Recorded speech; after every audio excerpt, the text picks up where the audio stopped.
Public university 2010 আইন অনুযায়ী ইউজিসির আন্ডারে সকল প্রাইভেট ইউনিভার্সিটি পরিচালিত হয়। এই প্রাইভেট ইউনিভার্সিটিগুলোর ভিতরে 116টা ইউনিভার্সিটির ভিতরে 6টা ইউনিভার্সিটি ইউজিসি প্রোভাইড করা ইউনিফর্ম গ্রেডিং সিস্টেম অনুসরণ করে না বলে দীর্ঘদিন ধরে পত্রপত্রিকা প্রকাশিত হয়ে আসছে এবং ছাত্রছাত্রীরা এ ব্যাপারে যথেষ্ট পরিমাণ ভুক্তভোগী হচ্ছে। আমরা এটার কনসার্ন হওয়ার পরে আমরা মহামান্য উচ্চ আদালতে একটি রিট ফাইল দাখিল করি। এই 6টা ইউনিভার্সিটিগুলো হচ্ছে north university, American international university Bangladesh AIUB, independent university Bangladesh IUB, BRAC university, এরপর হচ্ছে হলো UIU, আর হচ্ছে হলো ইউলা হচ্ছে লিবারাল আর্টস বাংলাদেশ। 6টা ইউনিভার্সিটি ইউলা। এই 6টা ইউনিভার্সিটি তারা এই গ্রেডিং সিস্টেম অনুসরণ না করার কারণে স্টুডেন্টদের বিভিন্ন সমস্যার সম্মুখীন হতে হচ্ছে। যেমন আমাদের দেশের সকল সার্কুলার, জব সার্কুলার ক্ষেত্রে যখন গ্রেডিং সিস্টেম বলা হয় যে সমপরিমাণ বি বা কোনো একটা গ্রেডিং বলা হয়, এই 6টা ইউনিভার্সিটির গ্রেডিং সিস্টেম ভিন্নর কারণে তারা অ্যাপ্লিকেশন করতে পারে না। তারা এই নাম্বারিং ডিফারেন্টের কারণে, যেমন দেখা যায় ইউনিভার্সিটির 80%-এ বলা হয়েছে A+।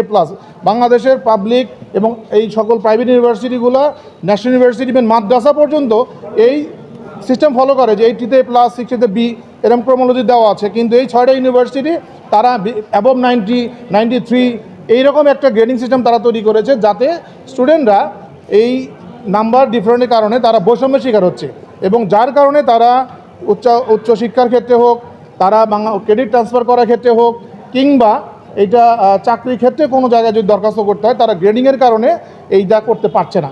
আমরা এই বিষয়টা অনুধাবন করে সুপ্রিম কোর্টের 6 জন আইনজীবী আমরা একটা রিট ফাইল দায়ের করি। কোর্ট হচ্ছে মিস্টার শিকদার মোহাম্মদ রাজি এবং মিস্টার জাস্টিস রাজিউদ্দিন আহমেদের কোর্টে আমরা রিটটা দাখিল করি।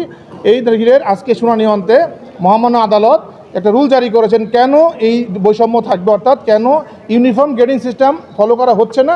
পাশাপাশি ইউজিসিকে অর্থাৎ ইউনিভার্সিটি গ্র্যান্ট কমিশনকে 30 দিনের ভিতরে এই বিষয়ের উপরে রিপোর্ট দাখিল করার জন্য মহামান্য উচ্চ আদালত আদেশ দাখিল করেছেন, ডাইরেকশন দিয়েছেন। রুলটা দিয়েছে কেন, আমরা চেয়েছিলাম ইউনিফর্ম গ্রেডিং সিস্টেম ফলো করা হচ্ছে না কেন এই 6টা ইউনিভার্সিটি। মহামান্য আদালত এই ইউজিসি কর্তৃক যে অভিন্ন গ্রেডিং পদ্ধতি সেটি কেন অনুসরণ করা হবে না জানতে চেয়ে রুল। এই কথাটুকু আরেকটু এইভাবেই বলেন। মহামান্য উচ্চ আদালত এইভাবে রুল দিয়েছেন যে ইউনিভার্সিটি গ্রেডিং সিস্টেম প্রস্তাবিত ইউজিসি প্রস্তাবিত যে অভিন্ন গ্রেডিং পদ্ধতি কেন অনুসরণ করা হবে না এই বিষয়ে জানতে চেয়ে মহামান্য উচ্চ আদালত একটি রুল জারি করেছেন এবং 30 দিনের ভিতরে এই প্রতিবেদন ইউজিসিকে দাখিল করার জন্য ডাইরেকশন দিয়েছেন। কোন ইউনিভার্সিটি?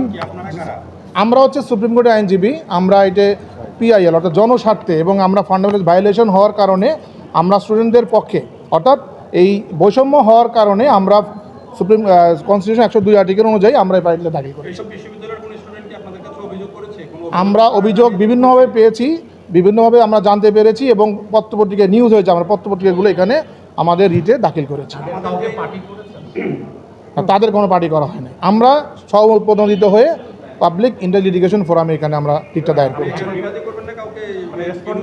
আমরা ইউনিভার্সিটি আমরা বিবাদী করেছি, 6টা ইউনিভার্সিটিকে আমরা বিবাদী করেছি।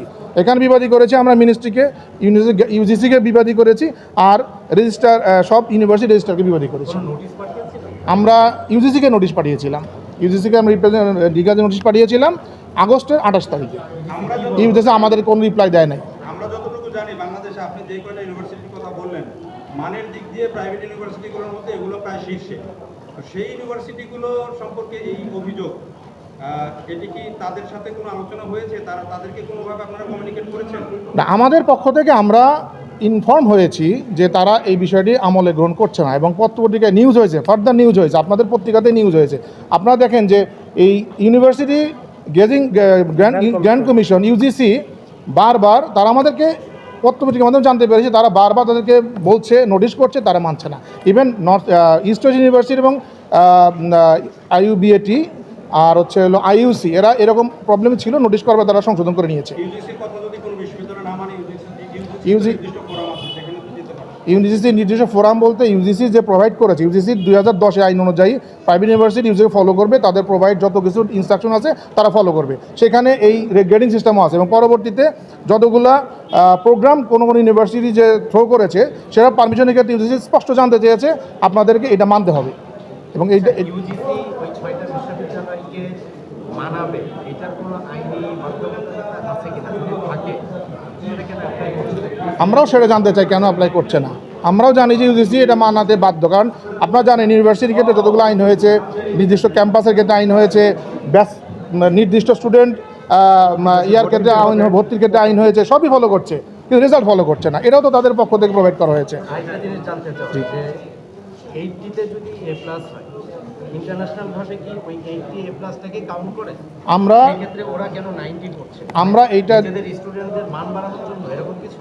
আমরা এই বিষয়টা আসলে আমরা বাইরে ইউনিভার্সিটিগুলো খোঁজ নিয়েছি, বিশেষ করে ক্যামব্রিজ ইউনিভার্সিটি, এরপরে স্কুল অফ লন্ডন, এগুলো খোঁজ নিয়েছি। এরা 70% উপরে কোনো মার্কিং সিস্টেম নাই।